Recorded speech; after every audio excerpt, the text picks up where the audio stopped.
परमेश्वर प्रभु यीशु मसीह के नाम से आपका दिल से धन्यवाद। सारा आदर, सारी महिमा, सारा जलाल गौरव सिर्फ हम आपके पवित्र नाम को देते हैं।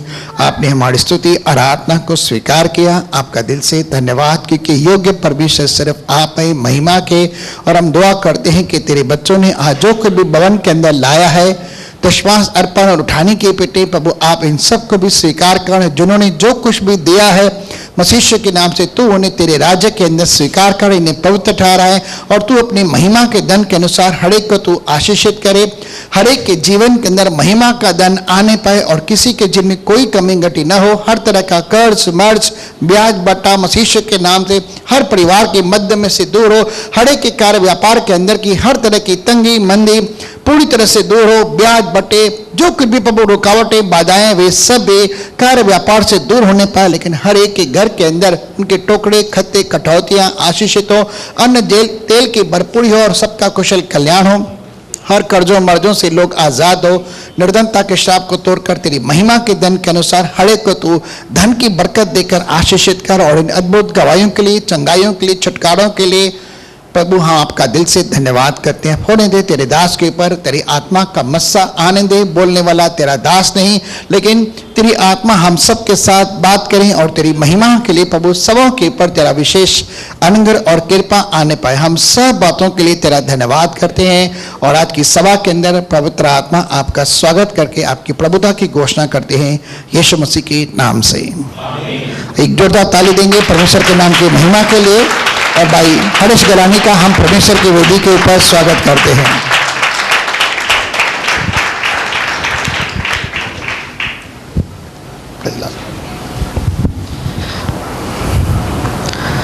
Praise the Lord. क्या हम सब खुश हैं? बाइबल कहती है आज का दिन परमेश्वर ने बनाया है, इसलिए हम क्या हैं? परमेश्वर का आनंद हमारी ताकत है, इसीलिए परमेश्वर ने दिन बनाया है और हम आनंदित हैं। चलिए, परमेश्वर का आत्मा अगुवाई करता है। आगे बढ़ने से पहले आइए हम थोड़ी प्रार्थना करते हैं और फिर हम वचन में चलते हैं। प्यारे परमेश्वर, एक बार फिर से हम तेरे करीब आते हैं। इस समय तक हमने जो मांगा है, बाइबल कहता है जब तेरी इच्छा से हम मांगते हैं, आप हमारी प्रार्थनाओं को सुनते हैं। आप अनुग्रहकारी परमेश्वर हैं, दयालु परमेश्वर हैं। प्रभु, आप विलंब से क्रोध करते हैं। प्रभु, आप मनुष्य के नाश से नहीं, लेकिन मनुष्य के उद्धार से प्रसन्न होते हैं। इसीलिए आपने अपना इकलौता बेटा प्रभु यीशु मसीह इस संसार में भेजा, जो हमारे अपराधों के लिए, पापों के लिए मारा गया। प्रभु जी, जो सज़ा हमें मिलनी थी प्रभु यीशु, आपने अपने ऊपर उठाई। प्रभु जी, एक ऐसी भयानक दंड प्रभु जो हमारे लिए रखा गया था, उससे आपने हमें छुटकारा दिया। परमेश्वर प्रभु, यह इस बात को हमें स्मरण दिलाता है प्रभु जी कि पाप के कारण मृत्यु हमारे ऊपर राज्य कर रही थी, लेकिन तेरे बलिदान के कारण, तेरे छुटकारे के कारण हमें अनंत जीवन मिला है। परमेश्वर, यह हमारे कर्मों से नहीं मिला प्रभु जी कि हम घमंड करें, यह तेरे अनुग्रह से मिला है प्रभु जी। और यदि यह न होता तो हम नाश हो जाते। परमेश्वर, इस संसार की मृत्यु के बाद एक और मृत्यु है परमेश्वर, जो उससे दूसरी मृत्यु कहते हैं, उससे तूने हमें बचा लिया है परमेश्वर। इसलिए हम तेरे नाम को ऊंचा उठाते हैं परमेश्वर। हम प्रार्थना करते हैं, जिस समय में हम जी रहे हैं, जिस अंतिम पड़ाव में है परमेश्वर, इस समय भी तू हमारी हिफाजत करता है प्रभु। बाइबल कहती है प्रति भोर को तेरी करुणा ताज़ी और नई होती है प्रभु। इसके लिए भी हम तेरा धन्यवाद देते हैं प्रभु। हर पल आप हमें संभालते हैं प्रभु, खिलाते हैं, पिलाते हैं। हर घड़ी प्रभु आपका पहरा, पवित्र आत्मा का प्रभु प्रोटेक्शन हमारे ऊपर रहता है। हम तेरे नाम को धन्यवाद देते हैं। महिमा आदर जलाल तेरे नाम को देते हैं प्रभु जी।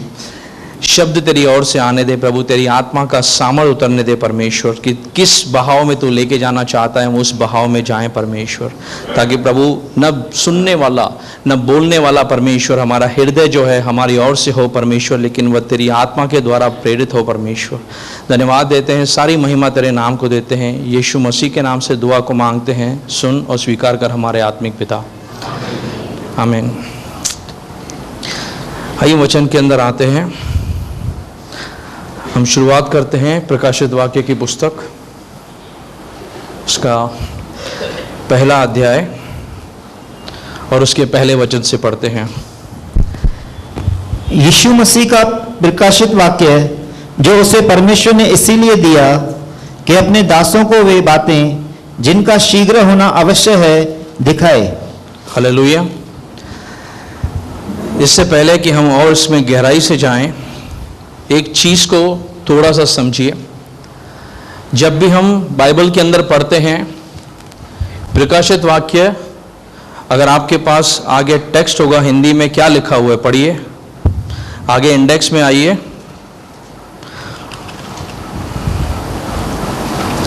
उसमें जो आखिरी नए नियम की किताब है पढ़िए क्या लिखा हुआ है। जिनके पास हिंदी टेक्स्ट है मैं उनकी बात कर रहा हूं। आपके पास हिंदी बाइबल है, निकालिए, इंडेक्स निकालिए, आगे आगे सब निकालिए अपने इंडेक्स में, देखिए वहां पर क्या लिखा हुआ है। आखिरी पुस्तक का नाम क्या दिया गया है? प्रकाशित वाक्य। और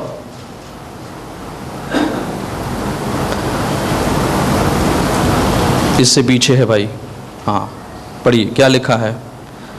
प्रकाशित वाक्य, मेरे अनुवाद में लिखा है यूहन्ना का प्रकाशित वाक्य। क्या लिखा है? लेकिन जब हम इसकी शुरुआत करते हैं, बाइबल हमें एक चीज़ को क्लियर करती है कि यह यूहन्ना का प्रकाशित वाक्य नहीं है। यह किसका प्रकाशित वाक्य है? प्रभु यीशु मसीह का प्रकाशित वाक्य है। अमूमन ऐसे देखा गया है कि यह एक ऐसी किताब है जो विश्वासियों से बहुत दूर रही है, क्योंकि इसको पढ़ते समय अमूमन ऐसी घटनाओं का यहाँ पर वर्णन किया गया है जैसे सामान्य चीज़ें से समझ पाना जो है, हम जैसे जैसे इसके अंदर आगे जाते हैं, क्योंकि यहाँ पर बहुत सारी ऐसी गतिविधियाँ लिखी हुई हैं जिनको समझ पाना थोड़ा कठिन है। इसीलिए अमूमन जब इसको पढ़ा जाता है, काफ़ी पढ़ते समय जो है एक बोरिंग सा यह पुस्तक दिखाई पड़ती है। लेकिन जब आप इसके अंदर जाएंगे, जब आप इसको समझना आरंभ करेंगे, बाइबल कहती है, मैं इस चीज़ को मानता हूं कि अगर बाइबल में सबसे उम्दा कोई किताब है तो फिर यह है। क्योंकि यह चीज़ जो है, जब आप समझ जाएंगे कि क्यों प्रकाशित वाक्य बाइबल का सबसे उम्दा किताब है, तब आपको पता चलता है क्योंकि यह यीशु मसीह के बारे में प्रकट करती है। हालेलुया। यह एक अकेली किताब है जो यीशु मसीह को वर्णन करके लेकर आती है। जब यीशु मसीह संसार के अंदर थे तो यीशु मसीह शरीर में कैसे दिखते थे, यह हमने सबने देखा है। हम जिसे पिक्चर्स में देखते हैं, मूवी में देखते हैं, यीशु मसीह वैसे नहीं दिखते। लेकिन जैसे यूहन्ना, पतरस और जितने सारे चेले थे वो यीशु मसीह के साथ साथ चल रहे थे, यीशु मसीह को मिलते थे, जुलते थे। उनका उठना बैठना था, कोई उसे कहता था कि ये तो बड़ई का पुत्र है, कोई उसे किसी अलग रूप से देखता था। जब यीशु अपने चेलों से पूछता है तुम मुझे क्या समझते हो, तो वह कहता है तू परमेश्वर का पुत्र है, मसीह है जो हमारे उद्धार के लिए आया गया है। हालेलुया। लेकिन हमने यह भी देखा कि जब हम प्रेरितों के अध्याय में थे कि यीशु मसीह जब मर गया, जब कब्र में था, तब चेले अपने अपने कामों को लौट गए थे। लेकिन वापस से जब वह पुनरुत्थानित हुआ, तब चेलों ने अचंबा किया करके कि यह तो परमेश्वर जीवित है, यह तो मृत्यु से जी उठा है। हालेलुया। वह उन्हें उस रूप में दिखाई दिया जब वह जैतून पहाड़ पे थे, 40 दिन उनके साथ बात कर रहा था। जब उसका स्वर्गरोहण हो रहा था, तब आकाशवाणी हुई कि यह जैसे जा रहा है यह वापस लौटेगा। हालेलुया। शारीरिक दशा में, शरीर के दिखने वाले दशा में चेलों ने यीशु मसीह को देखा। जैसे हम सब जब मरकुस पढ़ते हैं, मती पढ़ते हैं, लूका पढ़ते हैं, यूहन्ना का पुस्तक पढ़ते हैं, तब हमें इस बात का दिखाई पड़ता है कि हमारा परमेश्वर करुणामय है, वह तरस खाता है, वह कैसे इस संसार में जिया, बराबर सब लिखा है। लेकिन यीशु मसीह का जब हम इस किताब में आते हैं, यह किताब हमें एक ऐसा पड़ाव बताती है जो हमें स्वर्ग के एक दर्शन में लेके जाती है और वहां बताती है कि यीशु मसीह का स्वर्ग के अंदर व्यक्तित्व या उसका डिग्निटी क्या है। समझ पा रहे हैं? पास्टर जी ने उस दिन बताया था कि एक राजा जो होता है वह कहां बैठता है, तो जो राजा अपने सिंहासन पर बैठता है ना, तो उसका जो सिंहासन है, जो कुर्सी है, अब आपने कभी भी देखा होगा कोई प्रधानमंत्री हो या कोई भी राष्ट्रपति हो, तो वह क्यों उसको वह पद इंपॉर्टेंट है? क्योंकि वो जिस चेयर पे बैठता है, जिस कुर्सी पे बैठता है, जिस सिंहासन पे बैठता है, उसके अंदर क्या है? पावर है। ठीक वैसे ही जो यीशु मसीह है, जब आप स्वर्ग के अंदर उस मंजर को समझते हैं, उसके व्यक्तित्व को समझते हैं, उसके पद की गरिमा को समझते हैं, तब आपको पता चलता है इस बात के अंदर कि यीशु मसीह अगर परमेश्वर है तो किस रीति से प्रकाशित वाक्य उसको प्रकट करती है। जब यूहन्ना के सामने यह आया, यूहन्ना नीचे जमीन पे गिर पड़ा, क्योंकि यूहन्ना के पास एक दर्शन था। यूहन्ना सामने जिस यीशु को देखता था, और जैसे उसने स्वर्ग में यीशु को देखा, वो वहां पर कांपने लगा। हालेलुया। अब अपने आप से पूछिए, जब हम कलीसिया आते हैं, जब स्तुति आराधना के अंदर बैठते हैं, जब हम बाइबल पढ़ते हैं, कितने वाक्य ऐसा हुआ कि हम परमेश्वर के सामने थरथराए हैं? हुआ ऐसा? अगर हुआ है तो ठीक है, अगर नहीं हुआ है करके, तो यह किताब जो है वह इस बात को प्रमाणित करती है कि जब हम यह समझ लेते हैं कि मेरा यीशु और मेरा परमेश्वर जो है, इस जगत का जो परमेश्वर है, उसका स्वर्ग के अंदर कैसा पद है, तब आपको इस दुनिया के अंदर वह चीज़ें समझना आसान हो जाती हैं कि यीशु मसीह कौन से सिंहासन पर बैठा है। फिलिप्पी 2 अध्याय कहता है, उसने अपने आप को शून्य किया, वह स्वर्ग छोड़कर आया, उसने पिता के कारण अपने आप को शून्य कर दिया कि क्रूस की मृत्यु को मेरे और आपके लिए सह लिया। हालेलुया। वह क्या छोड़कर आया? स्वर्ग छोड़कर आया। जब आपको पता चलेगा कि स्वर्ग के अंदर उसकी महिमा कैसी है, वह पराधीन जो सेना नायक है, वह कहता है, मैं जानता हूं मैं अधिकारी हूं, मैं किसको कहता हूं जा तो जाता है, आ तो आता है, मैं जानता हूं स्वर्ग का तेरे पास अधिकार है। हालेलुया। जब आपको पता चलेगा कि यीशु मसीह जो परमेश्वर है, जिसके पास सारी सामर्थ है, सारी ताकत है, उसने मेरे और आपके लिए स्वर्ग छोड़ा, स्वर्ग में उसके लिए कैसी महिमा है, वह उस महिमा को छोड़कर वह मनुष्य के रूप में मेरे और आपके सामने आया, तब आप उससे अधिक प्यार करने लगते हैं। आप समझने लगते हैं कि मेरे लिए यीशु मसीह ने स्वर्ग को जो उसकी महिमा से भरा हुआ है, उसने छोड़ दिया। आप किस चीज को जो बहुत मूल्यवान है छोड़कर अगर किसी और चीज के पास जाते हैं, तो यह तय करते हैं कि वह चीज आपको अधिक प्यारी है। अगर स्वर्ग उसकी महिमा से भरा है, वह स्वर्ग छोड़कर जमीन पे आता है, यह इस बात का चिन्ह है कि मैं और आप जो हैं, जो मनुष्य हैं, जो पाप में पड़े हुए थे, यीशु मसीह ने उस महिमा को फिलहाल छोड़ा और यहां पर आया, क्योंकि उसके लिए मैं और आप क्या थे? अधिक प्रिय थे। तो यह एक ऐसी किताब है जो इस बात को प्रमाणित करती है, जो इस बात को प्रकट करती है कि क्या है। अब आप अमूमन जब आप प्रकाशित वाक्य में जाते हैं, अगर आप इंग्लिश डिक्शनरी को ओपन करेंगे, ऑक्सफोर्ड डिक्शनरी को, उसमें आप डालेंगे रेवलेशन का मतलब क्या है, वहां पर एक किताब बताती है कि अंतिम विनाशकारी समय, लेकिन एक्चुअली में जो बाइबल बताती है उसका जो मीनिंग है वह बहुत अलग है। जब मैं इसकी स्टडी कर रहा था, मुझे एक चीज को पता चला, बहुत सारे विश्वासी लोग जो हैं इस किताब से इसके लिए दूर हैं, क्योंकि यह एक किताब है जो पूरी तरीके से प्रकट करती है कि शैतान का आखिरी पड़ाव क्या है, विनाश है, और वह कैसे तबाह किया जाएगा, और वह नहीं चाहता है कि इस पड़ाव को लोगों के सामने लाया जाए। इसीलिए क्योंकि लोग शैतान से डरते हैं, और शैतान का पड़ाव परमेश्वर ने क्या रखा है, जब हम समझ जाते हैं तब आप आत्मा में बल पाते हैं, और यही शैतान नहीं चाहता है। इसीलिए बाइबल कहती है जब वचन बोया जाता है, वह उसे चुराने के लिए आता है, क्योंकि उसको एक चीज पता है, विश्वासी वचन के बिना कुछ भी नहीं है, और विश्वासी के अंदर अगर वचन है तो वह फौलाद है, क्योंकि वह परमेश्वर तब उसका आत्मा का सामर्थ्य उसके अंदर कार्य करता है। और जब आपको पता हो कि यह उसका अंतिम पड़ाव है, तो सोचिए उस समय में आपकी प्रार्थनाएं कैसी होंगी, आपके विश्वास कैसा होगा। वह नहीं चाहता है कि अधिकांश विश्वासी इस बात को समझें। इसीलिए मेरा आपसे अनुरोध है कि जब आप प्रकाशित वाक्य में चलते हैं, जब आप प्रकाशित वाक्य की स्टडी करते हैं, आप पूरे प्रार्थना के साथ, पूरे कंसंट्रेशन के साथ, फोकस के साथ इन चीज़ों को समझने का प्रयास कीजिए जो यहाँ पर दर्शाई गई है। क्योंकि अगर जैसे हाईवे पे लिखा होता है नजर हटी दुर्घटना घटी, वैसे ही अगर कोई चीज यहां से आपसे छूट जाएगी, आप उसका इंपैक्ट नहीं समझ पाएंगे कि क्या होता है। हालेलुया। आप कहेंगे कि चलो ठीक है, क्यों मैं आपको ये बातें बताता हूं? क्योंकि ऐसे विद्वान पाए गए हैं। आप स्टडी करेंगे जाके। मैं इससे पहले कि आगे जाऊं, मैं आपको थोड़ा सा ब्रीफ देना चाहता हूं। अगर आप इतिहास को खंगोलेंगे, वहां पर ऐसे फिलोसोफर्स थे जो बाइबल के विश्वास में आए, जो परमेश्वर को, यीशु को उन्होंने अपना जाना।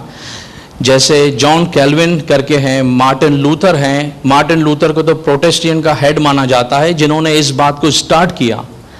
लेकिन जब प्रकाशित वाक्य की पुस्तक में आए, जब इब्रानियों की पुस्तक में आए, तब उन्होंने इन बातों का खंडन कर दिया कि ये बाइबल से संबंधित पुस्तकें नहीं हैं। जानते हैं मार्टिन लूथर क्या सोचते थे कि यह यीशु मसीह का प्रकाशित वाक्य अगर है तो यीशु मसीह कहां है? हालेलुया। सवाल को समझिए। एक स्कॉलर जब इस पुस्तक में उतरता है, वह यहां से सवाल कर रहा है, अगर यह यीशु का प्रकाशित वाक्य है तो यहां पर यीशु तो दिखता ही नहीं है। इसीलिए जब आप प्रकाशित वाक्य में चलते हैं, मेरा आपसे अनुरोध है, आप अपने लिए प्रार्थना कीजिए ताकि परमेश्वर आपको वह आंखें दे सके कि आप यहां पर शुरुआत से, पहले अध्याय से अंतिम अध्याय तक आप यीशु मसीह को पूरा कंट्रोल में देख पाए। आमीन। चलिए, क्या लिखा है यीशु मसीह का प्रकाशित वाक्य? हम थोड़ा सा स्लो जाएंगे क्योंकि मुझे कुछ चीजों को आपको यहां बतानी है। इंग्लिश में क्या लिखा है? The revelation of. अब प्रकाशित वाक्य का मतलब क्या होता है? रेवलेशन का मतलब क्या है? रेवलेशन का मतलब है टू रिवील। क्या है? प्रकाश करना। यानी किसी चीज के अंदर अगर कोई चीज उजागर नहीं है तो उसको कहां लेकर आना? रोशनी में लेकर आना, प्रकाश में लेकर आना। अब हमारी आंखें जो हैं, बहुत से समय हमने डिस्कस किया है, अगर यहां पर अंधेरा हो जाए तो कुछ भी नहीं दिखाई देगा, क्योंकि साइंस कहती है जब रोशनी हमारी आंखों से टकराती है तब हमें दिखाई देता है सामने क्या है। वैसे ही प्रकाशित वाक्य जो है, जो रिवेलेशन है, उसका असली मतलब क्या है, हम थोड़ा सा यहां देखेंगे करके। हालेलुया। इसके लिए मुझे थोड़ा सा आपको डीप स्टडी में लेके जाना पड़ेगा। तो आप समझिए चीजों को, जब आप समझेंगे तब आपको पता चलेगा। आइए मैं आपके सामने कुछ स्लाइड्स रखना चाहता हूं। ब्रदर, पहला स्लाइड्स लगाइए। हम जब स्टडी कर रहे थे मत्ती का, मैंने आपको बताया था कि जब भी, जहां भी हम रुकते हैं, नहीं समझ में आती है, हम कौन सी लैंग्वेज में जाएंगे? ओरिजिनल लैंग्वेज में जाएंगे, जिस अनुवाद में बाइबल लिखा गया है। यहां पर चीजों को समझिए। ये क्या है? देखिए, ये क्या है? क्या है? सबको दिखाई दे रहा है? अपने पड़ोसी को बताइए आप क्या देख पा रहे हैं? रेवलेशन। अब ये जो है ऊपर जो मैंने आपको बताया था, ये ग्रीक भाषा है और ये जो है एक देवनागरी के समान लिखा गया है कि जैसे आप पढ़ पाएं कि इसका मतलब क्या है। अब इस चीज को समझिएगा। ग्रीक भाषा में रेवलेशन को क्या कहा जाता है? अपोकेलिप्सिस। थोड़ा सा समझिएगा इस चीज को, ये क्या है? अपोकेलिप्सिस। अब यह जो शब्द है, यह ओरिजिनल भाषा के अंदर दिया गया शब्द है। जब यूहन्ना पद्मोस टापूस पे बैठा हुआ था, जब उसको बंदी गृह के अंदर, जब उस समय के जो रोमन साम्राज्य के जो उस समय राजा थे, उन्होंने इससे बहुत, ऐसा कहें कि परेशान होकर इसको पद्मोस टापूस पे भेज दिया था कि जाकर इसको वहां पर हम लोग क्या करें, बंदी गृह में डालें। और जब यूहन्ना अकेला उस टापू पे था, उस समय जब परमेश्वर का आत्मा इसे इस बातों के विषय में देता है, तो वह इन चीजों को बाद में लिखना आरंभ करता है कि जो जो उसने दर्शन देखा वहां पर, यह सब उसका क्या है? स्टडी है। अब यह जो शब्द है, इस बात को ध्यान से सुनिए कि यह जो शब्द है अपोकेलिप्सिस, इसका मतलब क्या है? हालेलुया। बेटा दूसरे स्लाइड में आइए। हाँ, थोड़ा सा हम पढ़ेंगे इसको। क्या लिखा है? The word apocalypsis come from Greek term which means, अब ध्यान से सुनिए, उसका मतलब क्या है? रेवलेशन और अनवेलिंग। रेवलेशन तो हमने भी पढ़ा, वहां पर लिखा है, लेकिन अनवेलिंग का मतलब क्या होता है? पर्दा हटाना। हालेलुया। मान लीजिए कि किसी आप उद्घाटन पे जाते हैं या किसी चीज को पुलिस किसी केस को खोल देती है, तो हम कहते हैं कि इन्होंने क्या कर दिया है? उसको खोल दिया है, पर्दा हटा दिया है। एक ऐसी चीज जो बंद पड़ी हो, जिसके ऊपर से जब पर्दा हटाया जाता है, उस चीज को डिक्शनरी बता रही है क्या करना? अनवेल करना। इसका मतलब जब आप प्रकाशित वाक्य पढ़ रहे हो तो यह नाश करने वाली चीजों को नहीं बता रहा है, यह बता रहा है कुछ ऐसी चीजें जो पहले पर्दे में थी, और यीशु का प्रकाशित वाक्य है, यानी यीशु मसीह क्या कर रहा है? पर्दों से भरी हुई चीजों को मेरे और आपके सामने और अपने कलीसिया के सामने क्या कर रहा है? खोल रहा है। समझ रहे हैं? यीशु का मेन तत्व यह था कि ये चीजें जो हैं ये खुलने पाएं, और अगर किसी चीज को खोला जा रहा है, इसका मतलब इससे पहले वो चीजें बंद करके रखी गई थी। हालेलुया। मैं आपको इस बात का बताऊंगा कि यह यूहन्ना अगर इस चीज को लिख रहा है, अगर परमेश्वर का आत्मा उसे लिखवा रहा है यह चीज, तो इसका एक बहुत बड़ा महत्व है। अनवेलिंग, आगे क्या लिखा है? In a biblical context it refer to the disclosure of divine mystery truth, particularly concerning the end times and ultimately destiny of humanity. यानी यह क्या बता रहा है? किस चीज से पर्दा उठा रहा है? कि बाइबल बताती है कि दिव्य रूप से सच क्या है, और आखिरी समयों के अंदर मानवता का आखिरी पड़ाव क्या होगा। समझ रहे हैं? नहीं समझ रहे हैं तो बताइए, मैं आपको थोड़ा और सरलता से बता दूंगा। इसका मतलब जिस समय में हम जी रहे हैं, इसके बाद आने वाला समय जो है वह कौन सी घटनाओं से संबंध रखता है, और कलीसिया का और सारे मानव जाति का आखिरी पड़ाव क्या है, यह पुस्तक हमें बताती है। हालेलुया। अब मेरा सवाल है आपसे, और ईमानदारी से जवाब देना। जब आपको पता चलता है कि यह भविष्य बताने वाली किताब है करके, यह मेरा और आपका फ्यूचर जानती है, तो आपके अंदर एक्साइटमेंट पैदा हो रही है कि नहीं कि मुझे इसको समझना चाहिए? हो रही है? पक्का? क्योंकि यह एक ऐसी चीज है जिसको हम बहुत बारीकी से जाएंगे समझने के लिए। जितना हम क्लोजर जाएंगे, जितना हम आगे जाएंगे, उतना उतना क्या है, आपको प्रकाशित वाक्य एक्साइट करता रहेगा, क्योंकि आप अपने परमेश्वर को, उसके स्वर्ग की बातों को, आने वाली चीजों को समझना आरंभ करेंगे। जो कल हो चुका है उसको सब जानते हैं, लेकिन हर एक की कहां जिज्ञासा है, कल क्या होगा, आने वाले कल में क्या होगा, हमें वो बताओ। हालेलुया। जब आप संसार में थे तब क्या करते थे? दिखाते थे ना, यहां बताओ देख के क्या होने वाला है। तो जो इसको देख के पता चलता था, अगर कोई बोलता था कि आपका आने वाला भविष्य बहुत अच्छा है, तो एक्साइटमेंट होती थी। लेकिन अगर किसी ने इसको देख के बोल दिया कि आपके पास यह प्रॉब्लम है, तो क्या होता था? निराशा होती थी कि नहीं?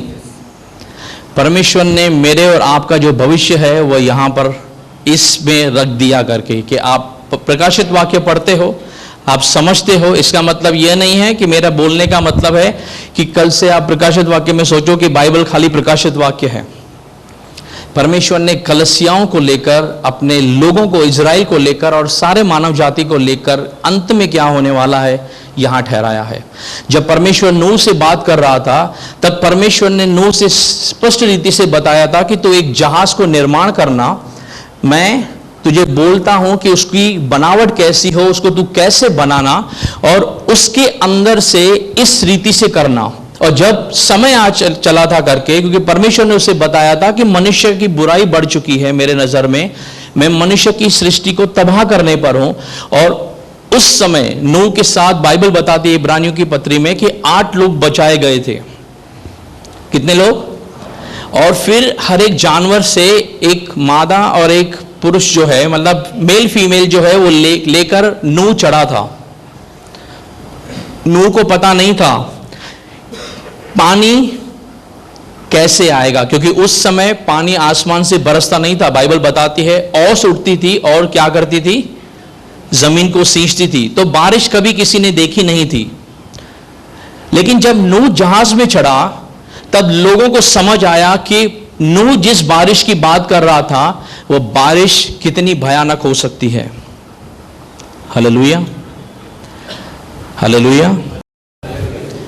एक चीज समझिए, जिस चीज को आपने देखा नहीं है वह फायदे वाली है या कितना नुकसान दे सकती है, या आप उसका अंदाजा नहीं लगा सकते।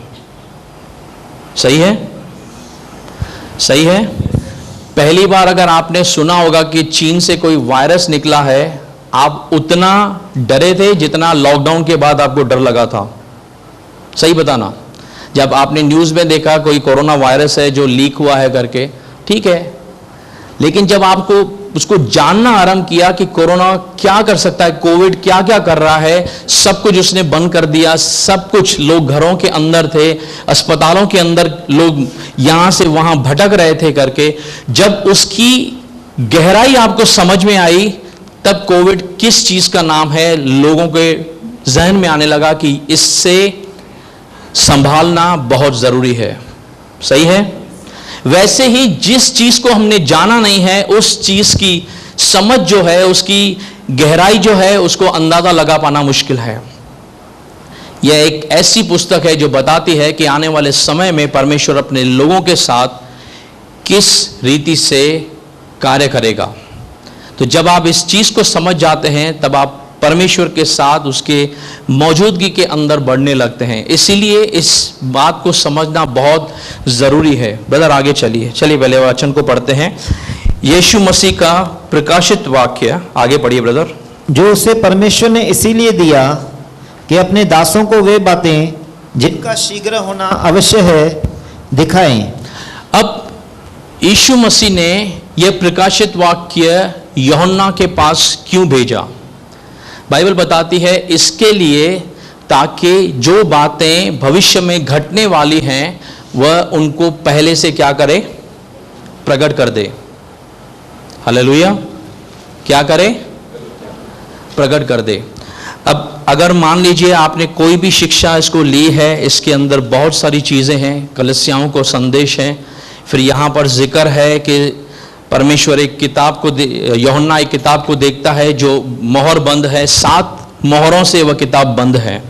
थोड़ा सा मैं आपको ब्रीफ करता हूं ताकि आपको समझ आने पाए कि यहाँ पर जो ये वचन लिखा है उसमें हम क्यों रुके हुए हैं। यूहन्ना देखता है एक किताब है, उसको 7 मोहरों से बंद किया गया है। वहां पर एक आवाज आती है कि कौन है जो इसको खोलने के योग्य है। यूहन्ना देख रहा है दर्शन और सामने से कोई उसको दिखाई नहीं पड़ता, तब वह रोने लगता है कि कोई भी योग्य नहीं है। तब स्वर्गदूत उससे कहता है कि डर मत, क्योंकि इज़राइल का जो परमेश्वर है, जो परमेश्वर का मेमना है, वो वध होके विजयी हुआ है, इसको योग्य ठहरा है वह खोलने के लिए। वह देखता है कि वह मोहरें जो हैं वह खोली जाती हैं। हालेलुया। अब जब ये 7 मोहरें खुलती हैं, यह मोहरें जो हैं यह कोई छोटी मोटी मोहरें नहीं, यह किताब कोई छोटी किताब नहीं है।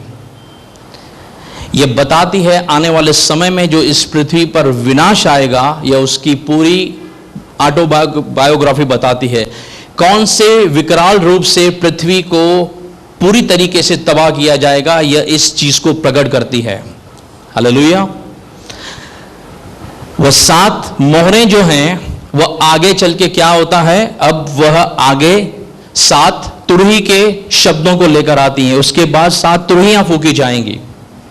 जैसे जैसे यह एक एक तुरही फूकी जाती है, पृथ्वी के ऊपर एक से एक विपदा जो है वो उसकी शुरुआत होने लगती है। जब 7वीं तुरही फूकी जाती है, बाइबल बताती है वह आगे 7 कटोरों को लेकर आती है जो परमेश्वर का क्रोध को दर्शाती है। परमेश्वर इस पृथ्वी पर अपना क्रोध बरसाएगा।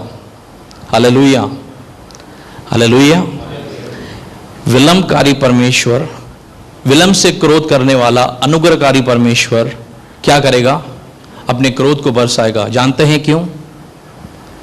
हालेलुया।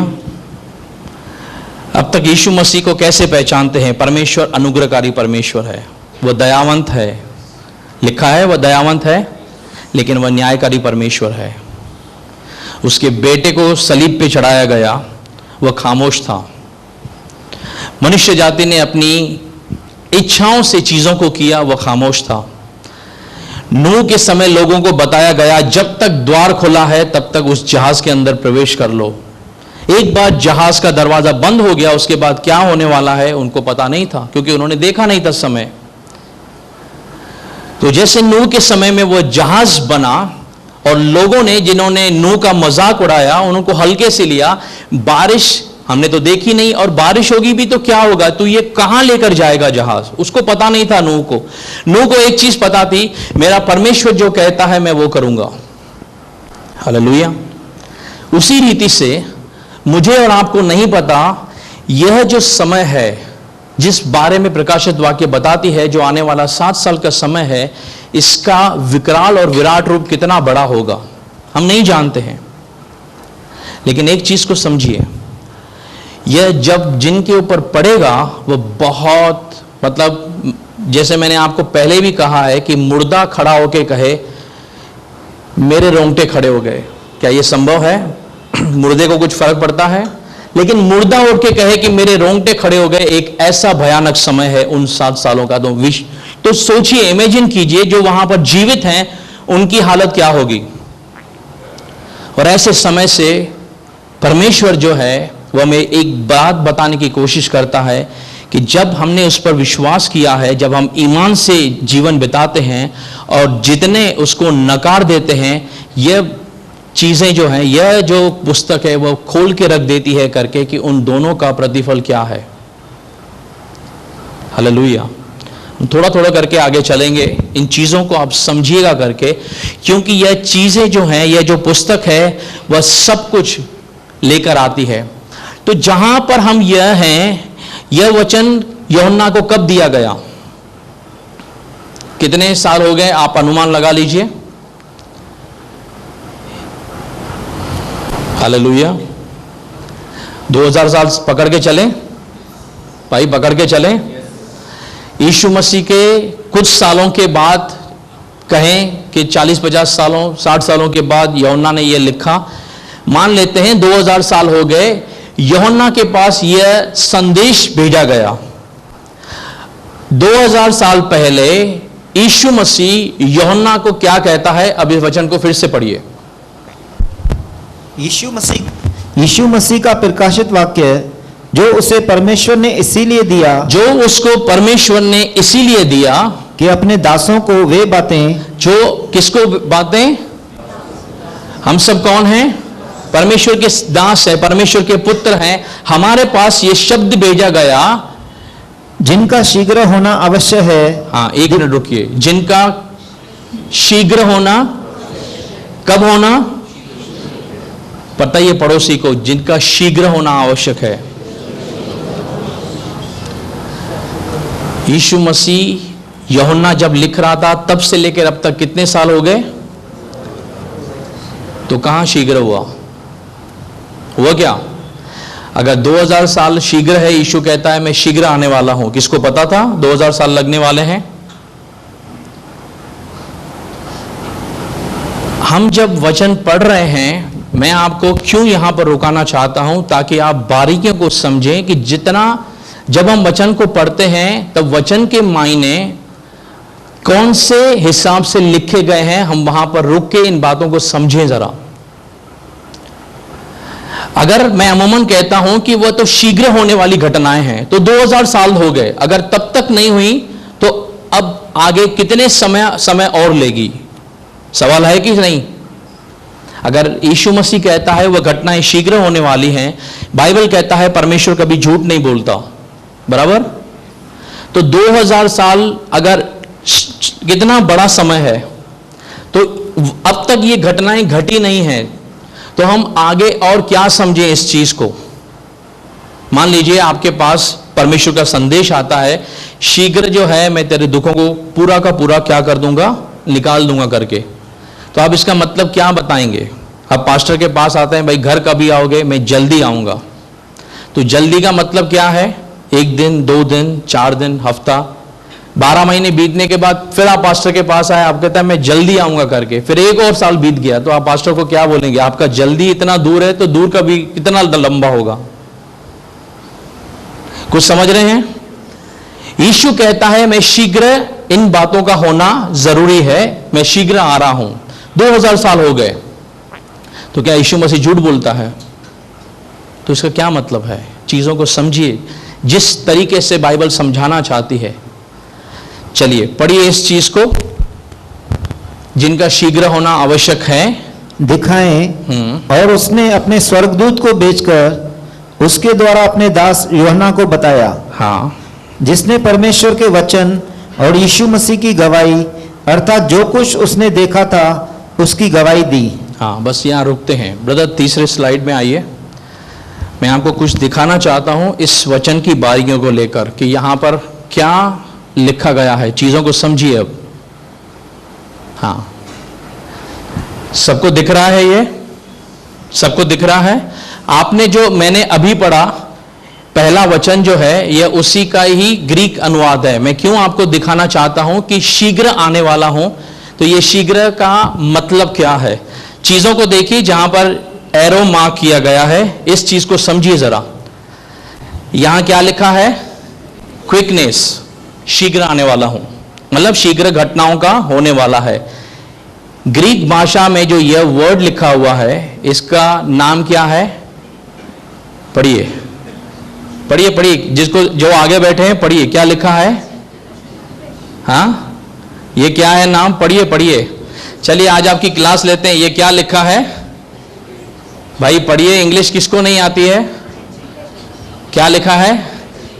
हाँ, टची टकाए। क्या लिखा है?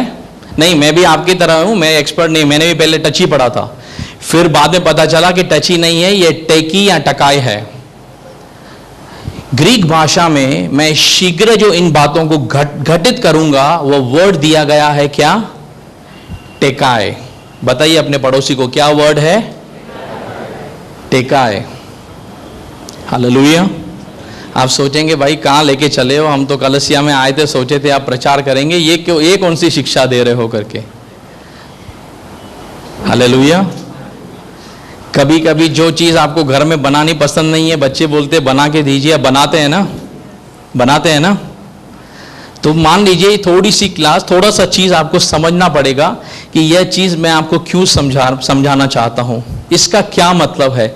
यह इसका मतलब है क्विकनेस। अगर यह चीज टकाए, इसका हम मतलब समझ लें करके, तो मुझे समझ में आ जाएगा कि यीशु ने ऐसा क्यों कहा कि इनका शीघ्र होना लाजमी है। चलिए आगे आते हैं, नेक्स्ट स्लाइड आइए ब्रदर। हाँ, अब ये टकाए का मीनिंग है, क्या लिखा है? क्या लिखा है? बताइए पड़ोसी को, टकाए मीन्स फास्ट। आ रहा है समझ में? टकाए का मतलब फास्ट। अच्छा, कितने लोग गाड़ी चलाते हैं? हम सब चलाते हैं या गाड़ियों में बैठे हैं, उसमें एक मीटर लगा होता है, टेकोमीटर। वो क्या कैलकुलेट करता है जानते हैं? स्पीड। यहां से वो वर्ड निकला है टकाई से, टेकोमीटर। वो क्या कैलकुलेट करता है? स्पीड। और आजकल तो ऐसी गाड़ियां आई हैं 10 सेकंड के अंदर वो भाग जाती हैं, है ना? 0 से 100 की स्पीड 10 सेकंड के अंदर। क्या मतलब है इसका? ये इससे रिलेट करती हैं चीजें। मैं आपको इसके लिए समझा रहा हूं कि टकाई को समझना बहुत जरूरी है। वो फास्ट है। आगे आगे का स्लाइड आइए ब्रदर। हाँ, अब इसको समझिए, ये क्या है, उसका मीनिंग क्या है? क्विकनेस, स्पीड यानी रफ्तार, हैस्टली, इमीडिएटली। इसका मतलब जब आप ग्रीक ट्रांसलेशन को खोल के समझना प्रयास करते हैं, जो वचन वहां लिखा है, जो यूहन्ना को बताया जा रहा है, उसका मतलब यह है कि इन घटनाओं का शीघ्र होना जरूरी है। इसका मतलब क्या है? इनका मतलब है कि जब इन घटनाओं का आरंभ होना स्टार्ट होगा, यह घटनाएं बहुत रफ्तार के साथ होने लगेंगी। समझ रहे हैं? यह 2000 सालों से घटनाएं अभी तक शुरू नहीं हुई हैं, लेकिन जिस पड़ाव पे ये घटनाएं आरंभ होंगी, उसके बाद यह जो घटनाएं हैं उनका होना बहुत रफ्तार से होगा। हालेलुया। कभी आप देखते हैं, मान लीजिए करके कोई कहता है ना, एक समस्या जाती नहीं दूसरी आती है, ऐसा होता है ना। बोलते हैं ना, ये सब मेरे ही ऊपर आके क्यों पड़ता है, कहते हैं कभी कभी लोग। जब इस पृथ्वी पर उस समय में होंगे, वे सोचते होंगे एक घटना से हमारा पीछा छूटा नहीं है, दूसरी पड़ी है, दूसरी से छूटा नहीं है, तीसरी पड़ी है, तीसरी गई नहीं है, चौथी घटना, पांचवी घटना, छठी। ग्राफ जो है वह ऐसे जा रहा है ऊपर। यानी लोग सोचेंगे हो सकता है 2 दिन के बाद हमारा लाइफ नॉर्मल हो जाए, लेकिन अगले 2 दिन के बाद उनकी समस्याएं दोगुनी हो जाएंगी। फिर वो सोचेंगे 2 दिन के बाद हो सकता है हम रुक जाएं, लेकिन उस पड़ाव के अंदर यह जो ग्राफ है वह 0 से 100 की स्पीड कैसे जा रहा है? फास्ट। परमेश्वर यूहन्ना को क्या बताना चाहता है? वो बताना चाहता है कि यह जो पुस्तक है, प्रकाशित वाक्य जो है, यह रहस्यों से पर्दा खोलती है।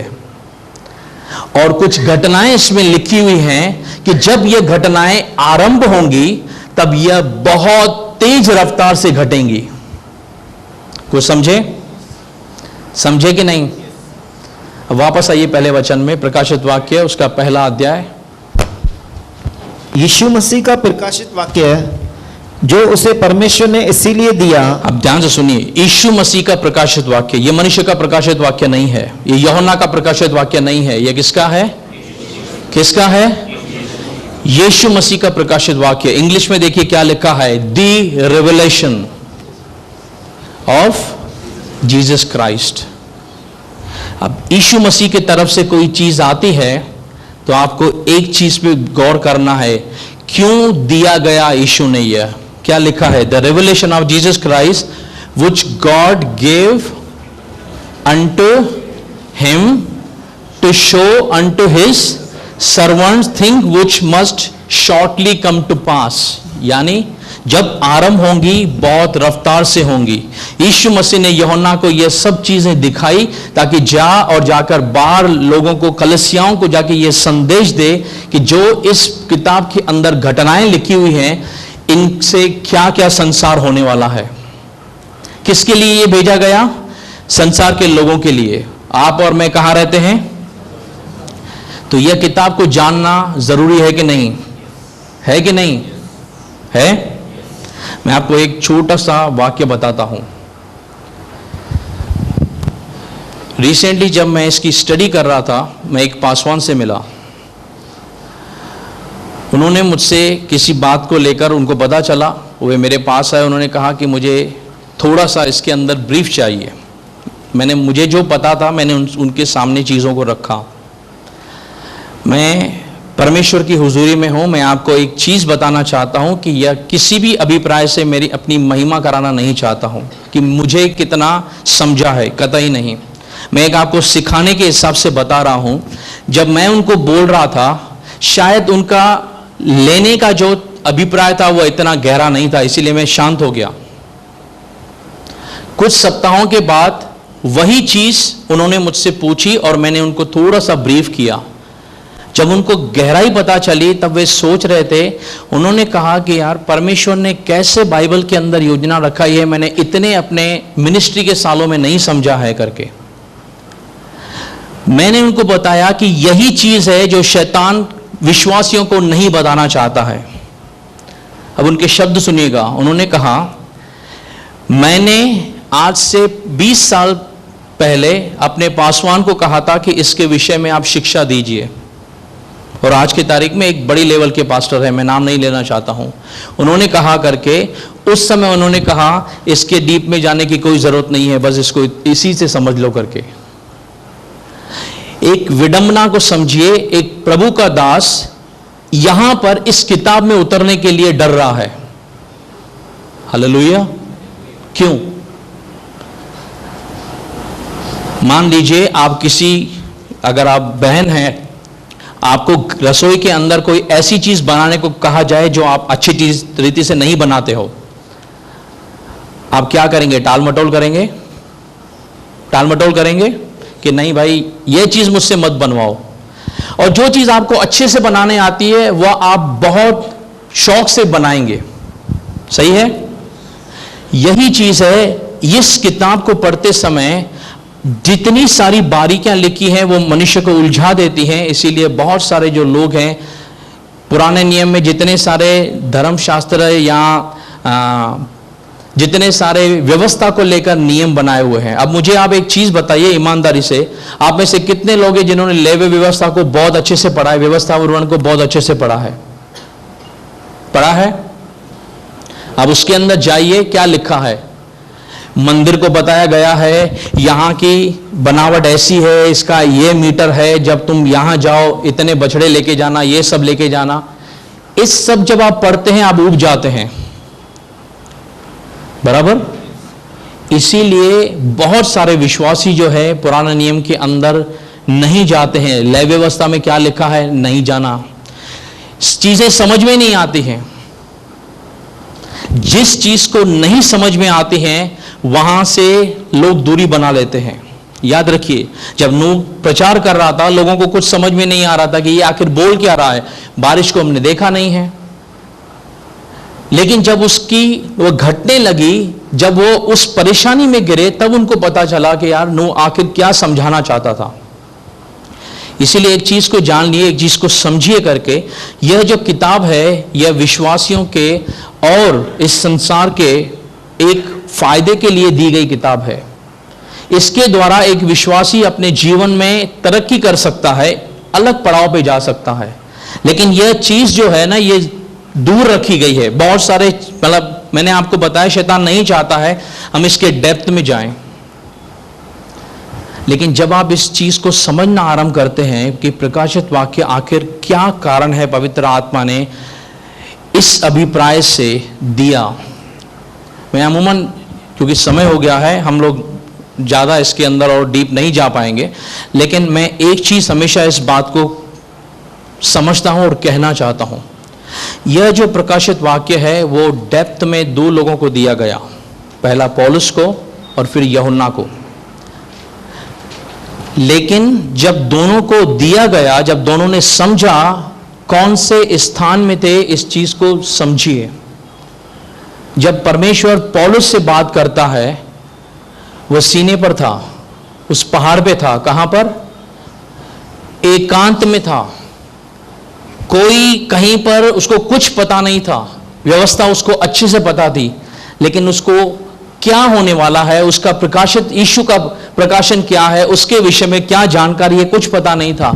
जब वह वहां पर पहुंचता है आत्मा की प्रेरणा से, वहां पर उस जगह जहां पर परमेश्वर ने मूसा से बात की, परमेश्वर आने वाले भविष्य को लेकर बात करता है। किससे? पौलुस से। लेकिन पौलुस से प्रकाशित वाक्य लिखवाया नहीं गया।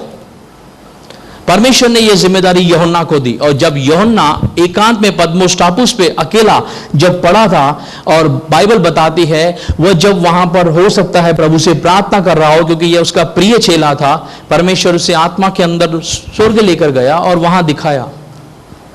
दोनों सूरत के अंदर एक चीज समझिए, पौलुस को भी जब परमेश्वर ने बताया, दूसरा कुरिन्थियन 12 अध्याय इस बात की पुष्टि करता है कि मैं एक व्यक्ति को जानता हूं कि वह देर या देश सहित वह स्वर्ग में उठा लिया गया। जब हम इसको आगे पढ़ेंगे आप समझेंगे, इस बातों को समझाने के लिए परमेश्वर उसको आत्मा में ऊपर लेकर गया। हालेलुया।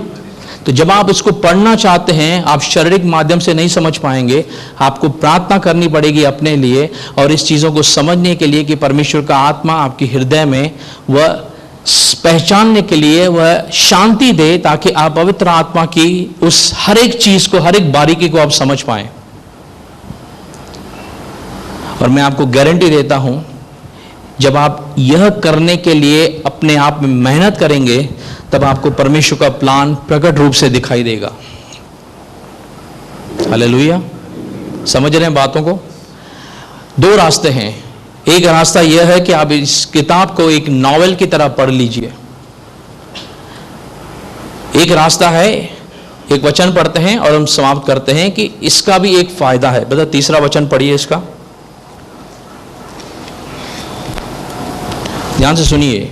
क्यों हम प्रकाशित वाक्य में आपको नहीं भी समझ में आता है, उसका भी एक फायदा है। देखिए यहां क्या लिखा है। धन्य है वह जो इस भविष्यवाणी के वचन को पढ़ता है। कौन धन्य है? जो इस भविष्यवाणी के पुस्तक को क्या करता है? पढ़ता है। आगे, और वे जो सुनते हैं, और वे जो सुन रहे हैं।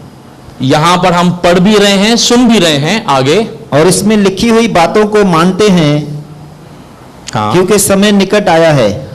क्योंकि जब आप इसको पढ़ेंगे आप आशीषित हैं, जब आप सुनेंगे आशीषित हैं, और जब आप चलेंगे इसके ऊपर आप आशीषित हैं, क्योंकि बाइबल बताती है समय निकट आया है।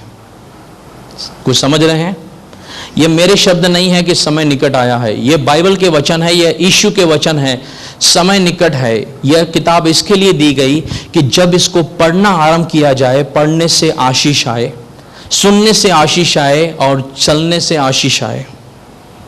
समझ रहे हैं? क्यों शैतान नहीं चाहता है कि एक विश्वासी प्रकाशित वाक्य के द्वारा गुजरे? क्योंकि उसे पता है यहां पर आशीष हैं। परमेश्वर ने यह डिक्लेरेशन दी है। अब ये मेरे शब्द नहीं है कि आप पूछें करके यहां पर कैसे आशीष मिल सकती है। यह परमेश्वर के शब्द हैं। कैसे आशीष मिलेगी, यह परमेश्वर अपने लोगों के लिए लिख रहा है। मुझे आप एक चीज बताइए, जब भी हम यहां पर बैठते हैं, जब भी हम यहां पर आते हैं, किस लिए आते हैं? किस लिए आते हैं? नहीं, आप विश्वासी क्यों बने? किस लिए बने? श्राप के लिए कि आशीष के लिए? आप कलीसिया क्यों आते हैं? आशीष के लिए। हमें पता है कि हम जाएंगे, यहां से प्रार्थना की जाएगी, पास्टर हमको ब्लेसिंग देंगे, आशीष देंगे करके, वह आशीष मैं यीशु मसीह में स्वीकार करके लेकर आऊंगा। वह मेरे और मेरे परिवार को क्या करेगी? सुरक्षित रखेगी। अब यह किताब जो है परमेश्वर ने इसके लिए दी है ताकि हम इसके द्वारा आशीष पाएं। हालेलुया। सोचिए, अगर हम मत्ती, मरकुस, लूका सब कुछ पढ़ के इतना आशीष पा सकते हैं, तो एक किताब के अंदर परमेश्वर ने खुद आके लिखा है, जो उसको पढ़ेगा वह आशीष पाएगा, जो उसको सुनेगा वो आशीष पाएगा, जो उस पर चलेगा वो आशीष पाएगा। तो वह कितनी इंपॉर्टेंट हो सकती है। तो इसलिए एक चीज को समझिए, यह किताब मेरे और आपके लिए बहुत फायदे वाली है। जितना हम इसको अधिक जाएंगे, और इसको मैंने आपको पढ़ने का, समझने का तरीका बता दिया, थोड़ा सा आपको इसके लिए समय निकालना पड़ेगा, शांति से सुनना पड़ेगा, पवित्र आत्मा से प्रार्थना करनी पड़ेगी कि प्रभु, जब मैं कलीसिया जाता हूं या जाती हूं, जब भी हम ये पढ़ते हैं, घर के अंदर भी पढ़ते हैं, जब हम प्रकाशित वाक्य को सुनते हैं, तब हमें समझने के लिए बुद्धि दे, ज्ञान दे, समझ दे। बाइबल कहती है तुम मांगो तुम्हें दिया जाएगा। हालेलुया। बुद्धि कौन देता है? परमेश्वर देता है, मनुष्य नहीं देता है। और परमेश्वर की ओर से आती है, तो परमेश्वर किसी को मुंह देखकर नहीं देता, वो सबको दे सकता है। तो मेरी आपसे एक रिक्वेस्ट है कि जब हम इसको स्टडी कर रहे हैं, थोड़ा सा समझिए चीज़ों को, क्योंकि ये शुरुआती चीज़ें हैं। मुझे कुछ चीज़ों को समझाना था, लेकिन समय हो गया है, बाकी भी कुछ चीज़ें हैं। थोड़ा थोड़ा करके हम जाएंगे, करके इस चीज़ों को समझेंगे कि आखिर प्रकाशित वाक्य जो है वह यीशु मसीह ने अपने लोगों के पास क्यों भेजी है। हालेलुया। आइए हम प्रार्थना करते हैं। प्यारे परमेश्वर, हम आपके नाम को ऊंचा उठाते हैं, आपके नाम को धन्य कहते हैं। आप हमारे पिता परमेश्वर जीवित परमेश्वर हैं। आप हमारे पिता परमेश्वर उद्धारकर्ता परमेश्वर हैं। आप कभी नहीं चाहते हैं कोई व्यक्ति नाश हो। आप कभी नहीं चाहते हैं पिता परमेश्वर कि एक भी ऐसा व्यक्ति हो जो इस संसार के अंदर पिता परमेश्वर प्रभु परमेश्वर दूसरी मृत्यु को पाए। आप सबको मन फिराव का अवसर देने के लिए रुके हुए हैं प्रभु। आप नूह के समय में रुके थे, आप आज भी रुके हुए हैं प्रभु। हम प्रार्थना करते हैं प्रभु, आज आप मन में बोझ दे रहे, हम कलीसिया मिलके प्रार्थना करते हैं प्रभु जी कि जितने सारे इस समय संसार में प्रभु बंधनों में हैं लोग पिता परमेश्वर, हमारे मित्रगण हैं, हमारे प्रभु रिश्तेदार हैं, हमारे पिता कोई भी पहचान वाले प्रियजन हैं, हम उनके उद्धार के लिए आज आपसे प्रार्थना करते हैं। क्योंकि पिता परमेश्वर, हम जैसे एक समय था उस अंधकार में पड़े हुए थे, आज हमको वे उस पड़ाव में दिखते हैं प्रभु। जैसे वे पैर जो सुसमाचार को हमारे पास लेकर आए, आज हम उनके लिए मध्यस्थता करते हैं, कोई सुसमाचार उनके पास लेकर जाए ताकि परमेश्वर वे भी प्रभु उद्धार के मार्ग को पा सकें। परमेश्वर प्रभु तूने हर एक के लिए जान दी है, हम प्रार्थना करते हैं उनका अंतकरण इस बात को समझ नहीं पाए, तू वरदान भेज अपना ताकि वे मन फिरा पाए परमेश्वर। और हम जानते हैं परमेश्वर जो तुझसे प्रेम करते हैं उनके लिए सारी बातें मिलकर भलाई को लेकर आती हैं। इसलिए हम अपने आप को तेरे हाथों में सौंपते हैं परमेश्वर। हम आपसे बुद्धि चाहते हैं, समझ चाहते हैं परमेश्वर। हमारे अंदर एक ऐसी प्रभु जिज्ञासा दे, एक ऐसा प्रभु परमेश्वर हमारे इनलाइटमेंट दे, एक हमारे मन में आनंद दे परमेश्वर, ताकि जब हम बैठे प्रभु हमारे पास फुर्सत भी हो, हम इस किताब को पढ़ते रहें परमेश्वर। क्योंकि बाइबल बताती है इसको पढ़ने वाला, इसको सुनने वाला, इसको मानने वाला आशीषित है परमेश्वर। हम आशीष चाहते हैं परमेश्वर क्योंकि यह तेरी ओर से लिखा गया है। इसीलिए हमको प्रभु परमेश्वर समझने के लिए उसी पवित्र आत्मा की बुद्धि दे, शांति दे जो प्रभु तूने पौलुस को और यूहन्ना को उस समय प्रदान की परमेश्वर, ताकि परमेश्वर हम इसके द्वारा तेरे और करीब आ सकें और तेरी महिमा को जो स्वर्ग में है पहचान सकें परमेश्वर। हम घटें आप बढ़ें, दुआ मिलकर यीशु के नाम से मांगते हैं, सुन और स्वीकार कर हमारे आत्मिक पिता। आमीन। प्रभु आप सबको आशीष दे।